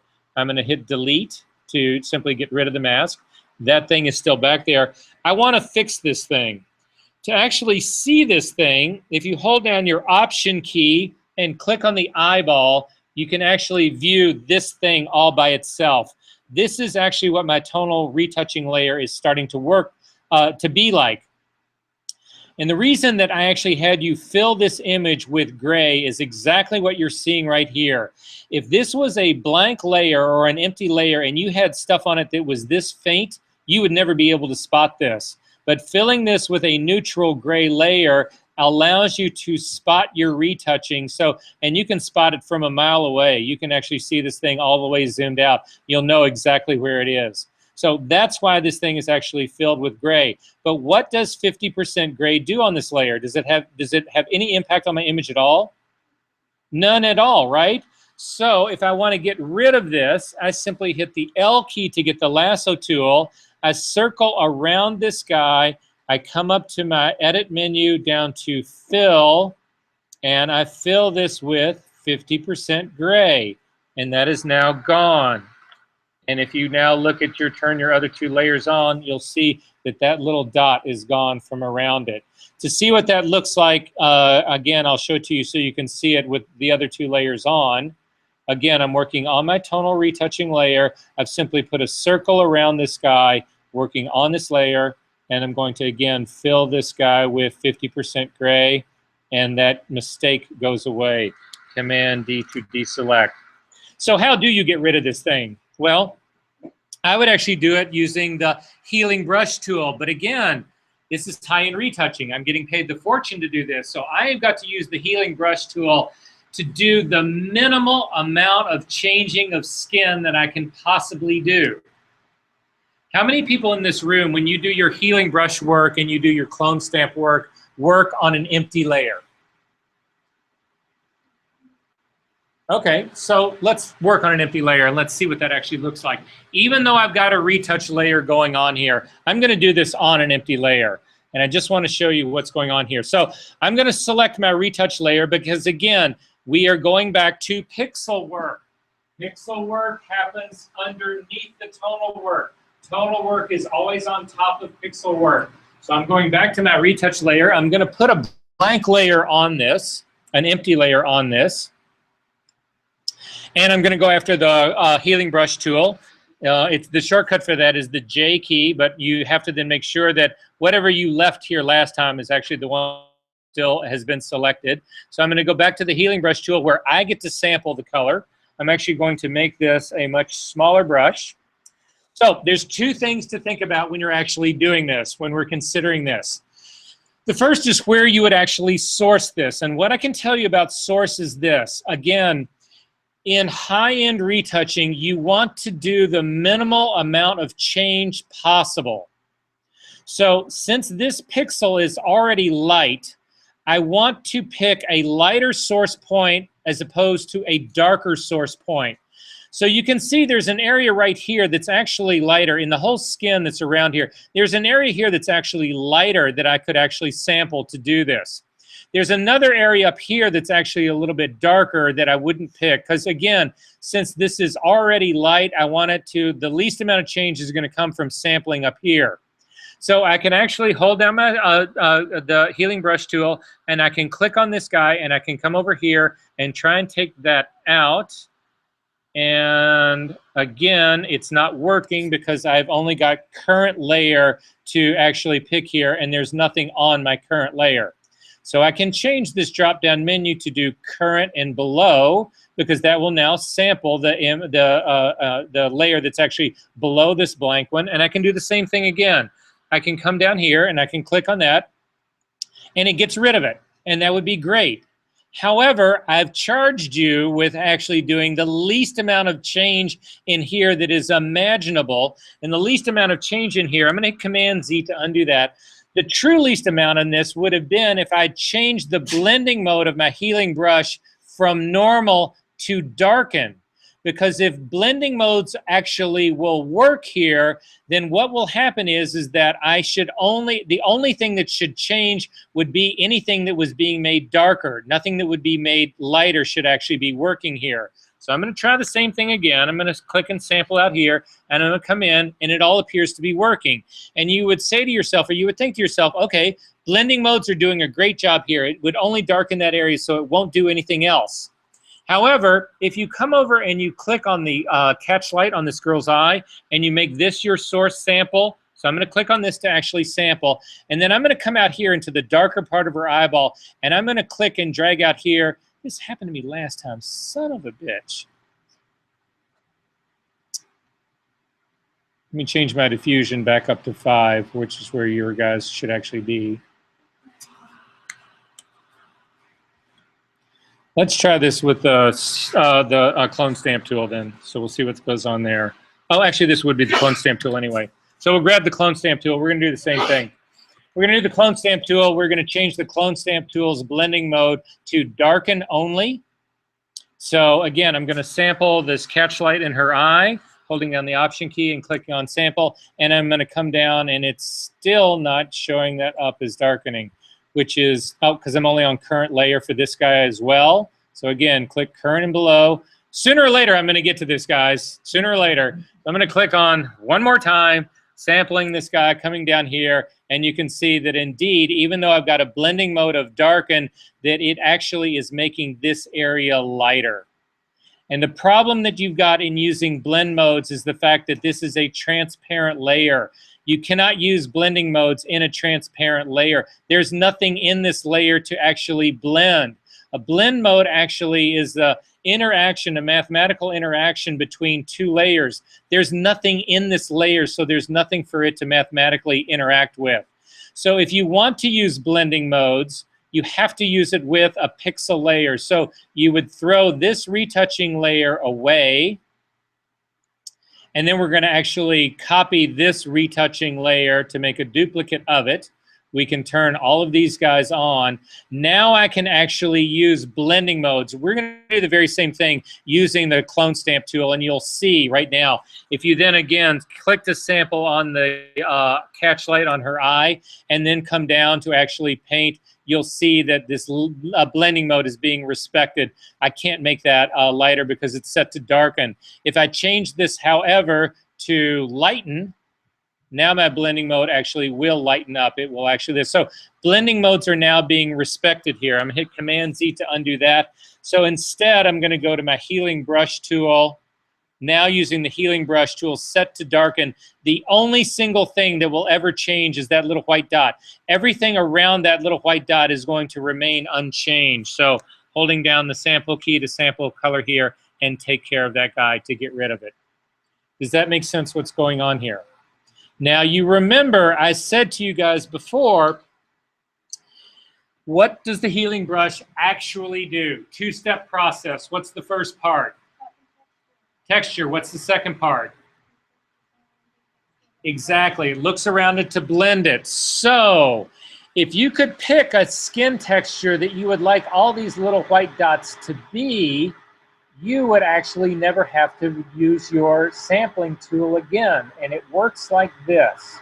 So in this area up here, this is basically skin that has no texture in it at all. It's got texture in it from the film, but it doesn't have like these little highlights in it.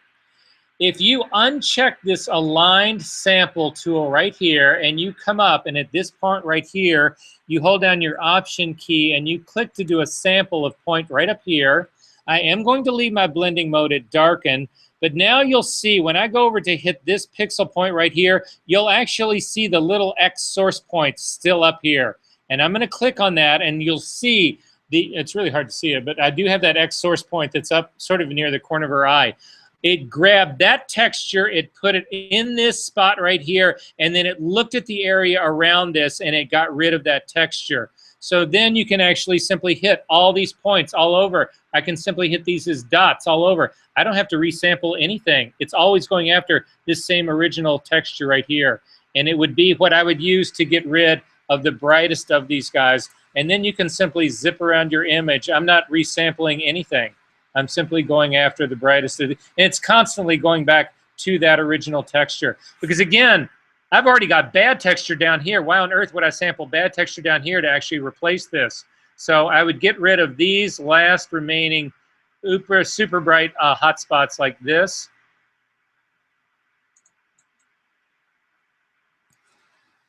If you have black spots on her skin, you can actually do the very same thing. So there's areas down in here that, like there's a dark area right in here. Again, you could simply come down here. Again, these aren't dark enough. So again, I would deal with all of those tonally. So I'm not really seeing any other black spots that I would have to deal with. Then I'm going to go back to my tonal layer. I'm going to turn my tonal layer on. This is where you do the lion's share of the work. So to do the lion's share of the work in here, I typically start myself. I typically go after the lighter areas first. So I'm simply going to show you how I would do this. I need you all to actually work on this with me a little bit. We're going to work in this small area right in here. So I'm going to start doing the lightning part. I'm going to hit the B key to get a brush. I'm going to change its opacity down to 6%. If you find that 6% is a little too low, if you find that you've got to tap too many times, you can bump this percentage up to around 10%. You're probably not going to want to go a whole lot further than that because this thing will take off on you. We are going to do one other area of tonal retouching. I'm going to show you in just a second that's going to be a much different sort of version of this. In those areas, the correction that we're doing is even less, so it's more in the 2 to 3% range. But this is where I'm going to start. I keep my hand on the X key to simply go back and forth between these two. I'm on my lightning color right now. I'm going to make my brush slightly larger, about the size of this guy. Again, keep my finger on the X key, and I'm going to simply start working in this area.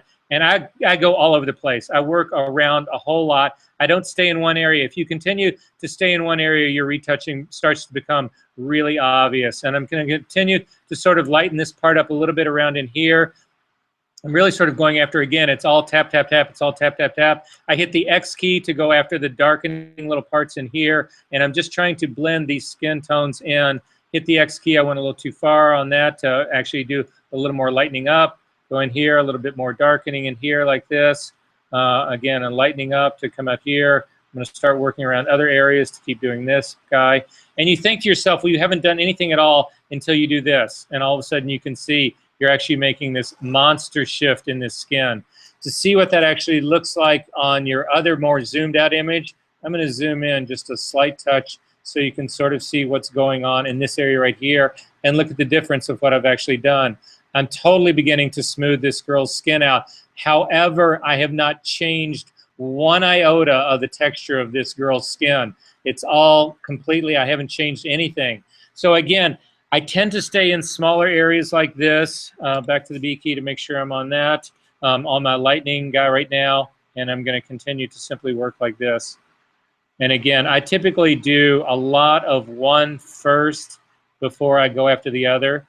And again, the trick to doing this is that you're not trying to get all the dark areas to be as light as the light areas. You're trying to hit this happy median in between. You're trying to get Now, some of these guys, these small little dots in here, these may be too strong for me to get tonally, but like stuff down here, in this area right down in here, there's no question I can get this area down here tonally. So again, I'm going to hit the X key to shift my color. So again, these darkening guys down here, I can burn those guys in. So I'm going to just take off on this guy and burn a little bit of that in. Again, the whole time I'm just tapping, tapping, tapping. This is why retouching is impossible to do with, can you imagine trying to do this with a mouse? You just keep smacking that little mouse as hard as you could. This would actually drive you absolutely bonkers to actually try to take this out. So you can see that this is extremely tedious. All I can tell you to do is pour a really good stiff drink in front of you. I would just get all, you need to be conscious enough and aware enough that you don't lose sight of this, but you should try to make your life as painless as it can be to actually suffer through this, because you'll see this takes an extraordinarily long amount of time to do. However, if you go through this, and I'm begging you to go through this, well, you're going to have to go through it because I'm actually going to be able to see it. To actually go through this, you cannot believe the quality of the result that you will get out of this. I mean, the first time, again, I was sitting in your shoes right now going, there's absolutely no way I am actually going to do this. There's absolutely no way I'm doing this. And then the first time I did it, and I looked at the quality of the image that ended up coming out of it, and I almost cried. It's that, I mean, it's that life-changing. So again, you get some idea of what's going on here. You think, God, I've done so much work. And then you kick back and you actually take a look at it and you can start to see. And again, you need to look at your reference frame at your both one, because this, again, is something that can take off on you. You'll see it happen really quickly. But you can sort of begin to see automatically what's beginning to happen on this. Look at how much smoother this girl's skin is already. And you're going to continue to work on this over and over and over again. I'm going to show you, if you take a look now, again, hold on your Option key and take a look at your tonal retouching, and you'll sort of get some sense of what's going on here. You can sort of spot what actually this thing ends up looking at. I'm going to show you a version of this, of just that one layer, to give you some idea what yours should actually look like. And if yours doesn't look like this, you're not doing this correctly. So let me click and drag down to show you this guy.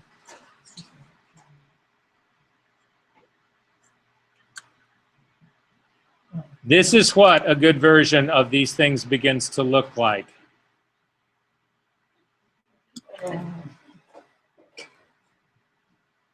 And you say to yourself, okay, this is insanity, right? But I'm just showing you this because this is how the high-end work is actually done.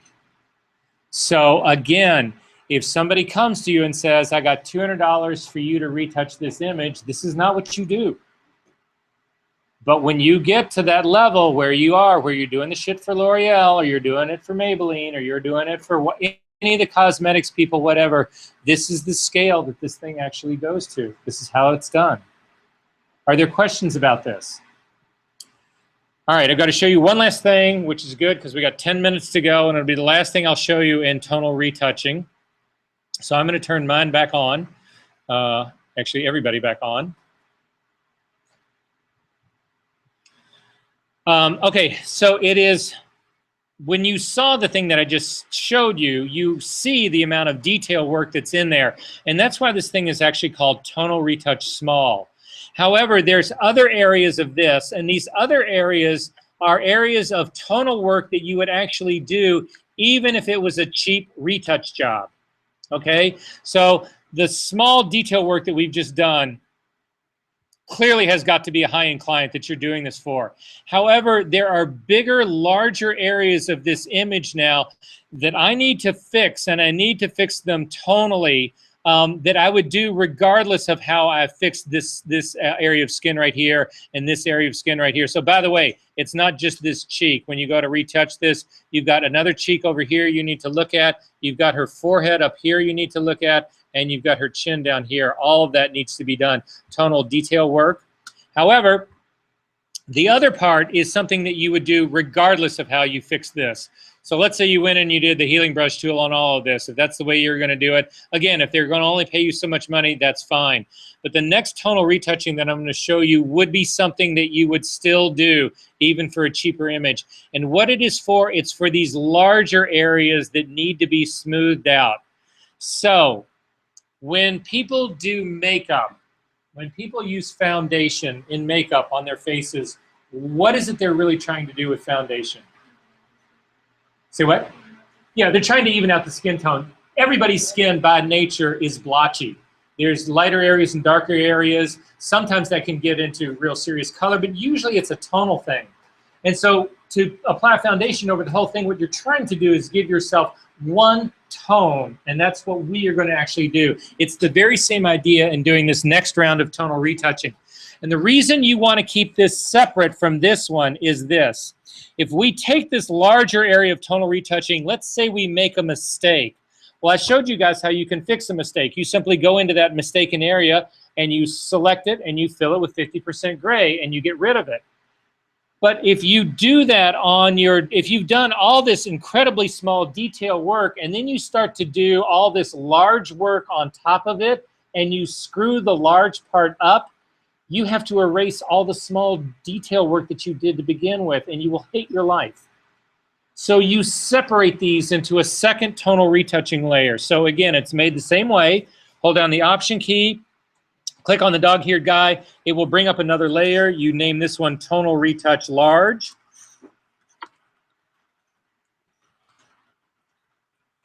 You again change its blending mode to soft light and click on fill with 50% light gray and you say okay. And now you've got something where you can do larger areas of tonal retouching. And what do I mean by that? Well, this area right here in this small corner right down here, look at the area that I'm circling right here. This would be a perfect example of an area right here that is too dark. So is this area of her lip right here. So again, using the very same thing, I'm going to hide my other guys so that I can see my this guy up here. I'm going to start with 6%. In doing this larger tonal work, you may have to drop this. This may be too aggressive, but that's where I'm going to start. I'm going to hit the X key to get my lightning color. I'm going to make my brush a little bit lighter, and then I'm going to simply tap, tap, tap to try to come in here to open up this little bit of area right here. And you can see right off the bat, that's exactly what I've done. The area that's underneath her eyes, the bigger area, not those small little guys right there, but this bigger area right here, again, I would go after the very same way.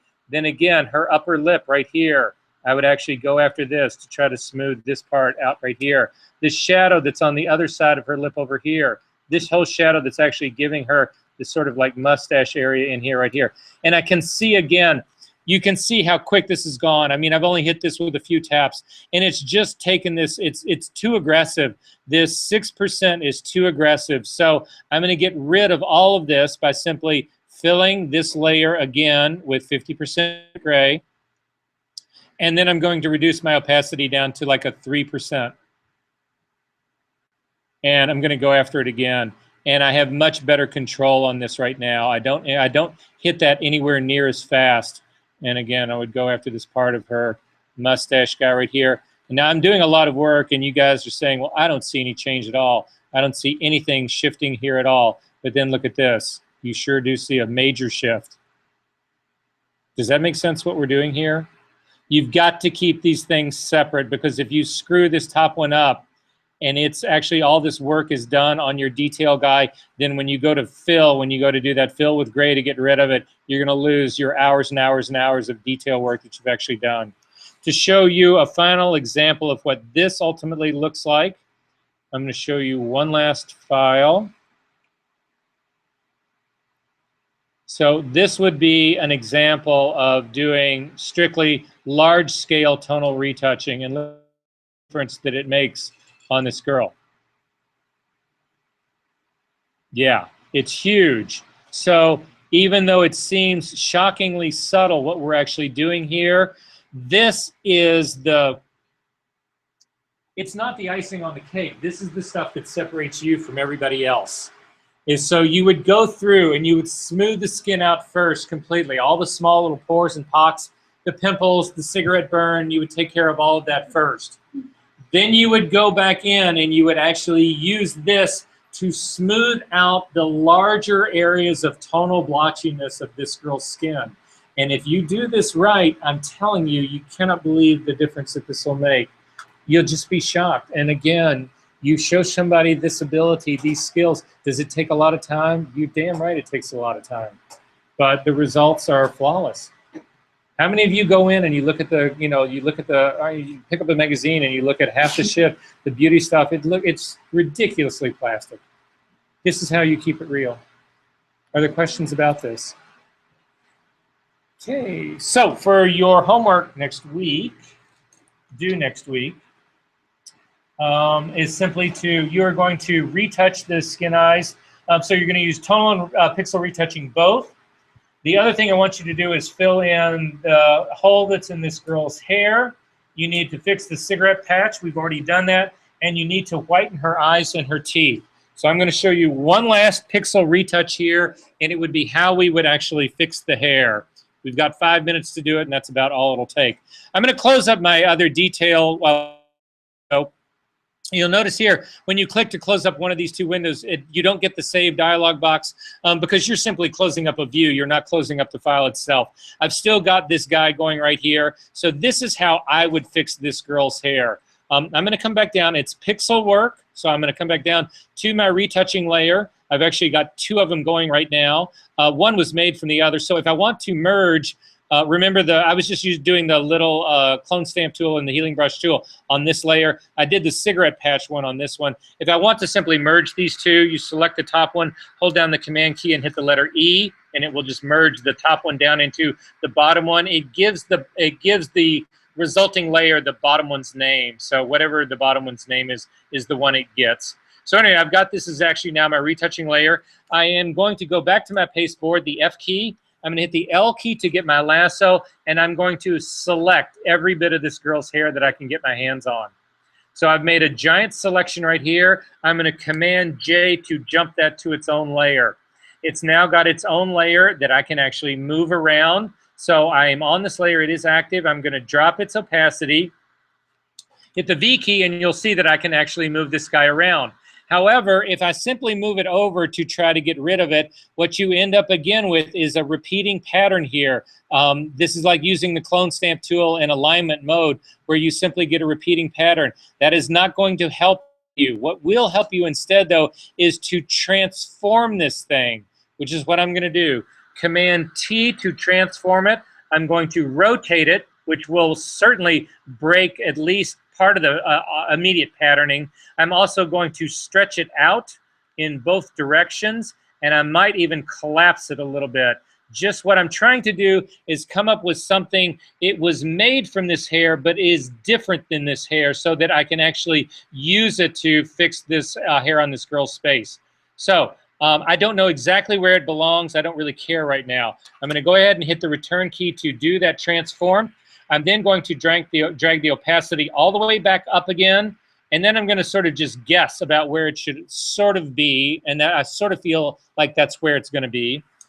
Then I'm going to put an opaque layer mask on this guy. I'm going to hold down the Option key and click on Add Layer Mask. It puts a black layer mask on this. Then I'm going to hit the B key to get a brush.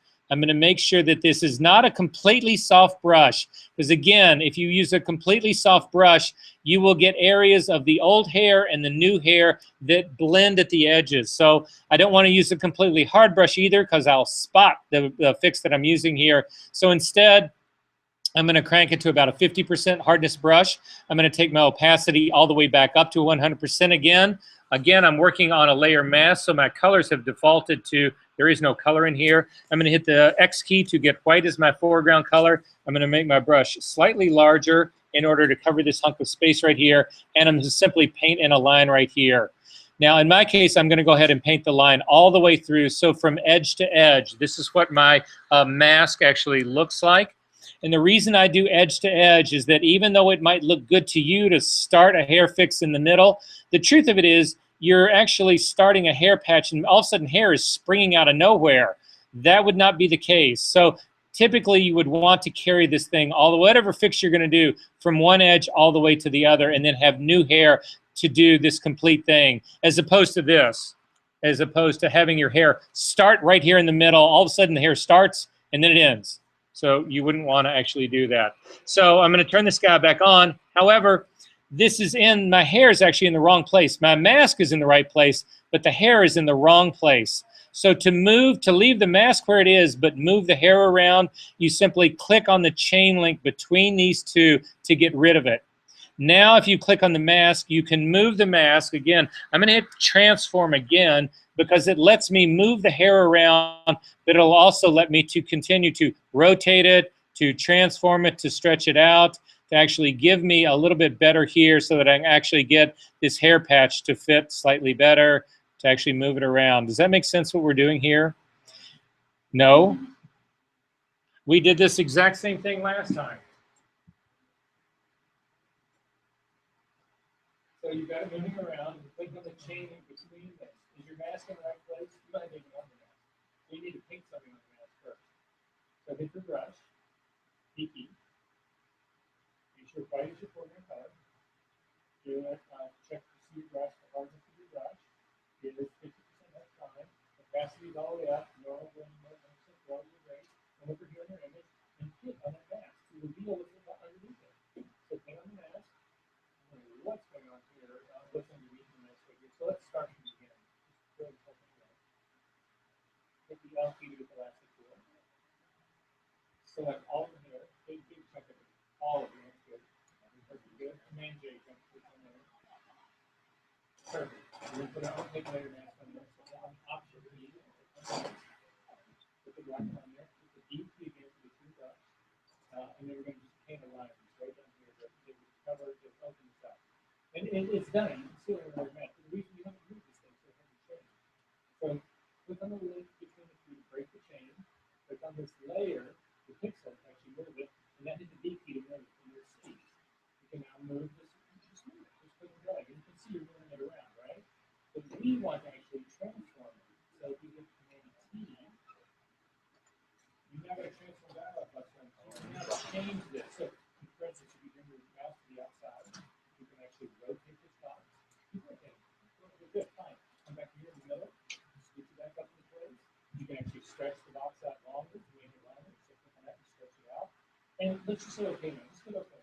Because your mask, the line that you got on your mask needs to go. So just hit enter. Because we can go back to this. Go back to your mask, click on it, hit the D key again, and we're going to go ahead and continue that brush stroke all the way out. So then you can really see it. Good. Now you see the end of this mask. So just click on it again. Command T.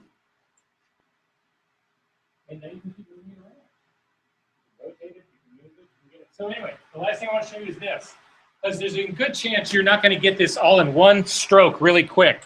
So what you do is you fix one area, like this area that's going to be right up here. This area is fixed, but this area down here has not been fixed. I'm going to go ahead and say okay to that. Then again, I'm going to hit Command E. It will drop this down into my original retouch layer. And then I do the exact same thing again. The lasso tool, select all of the hair again. Command J, jump it to its own layer. Hold down the Option key, click on Add Layer Mask. It puts the layer mask on here. Hit the B key to get a brush. And now I've actually got to go after this part of the layer mask with white to open this guy up.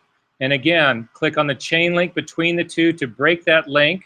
On my mask layer now, Command T, on my, sorry, this is actually on my mask layer. This is going to transform my mask.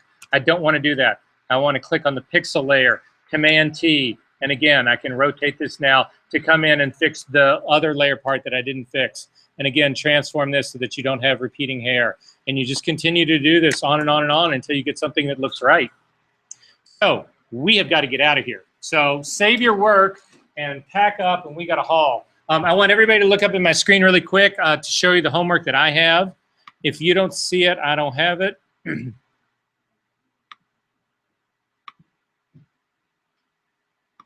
So this is what I've got right here, guys.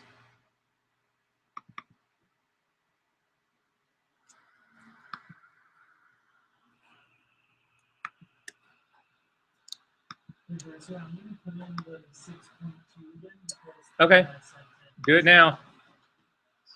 So I'm getting rid of this 6.2. Yeah. Okay.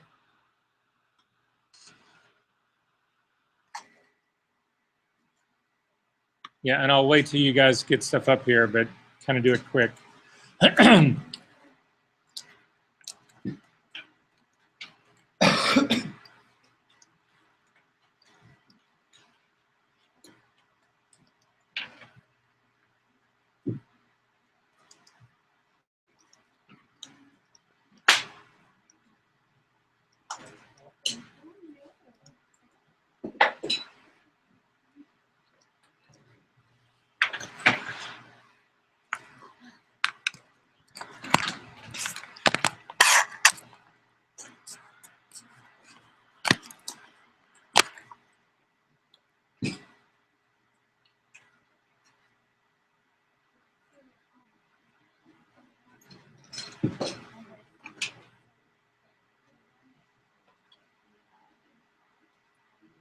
So have you dropped yet, Ben? Just about.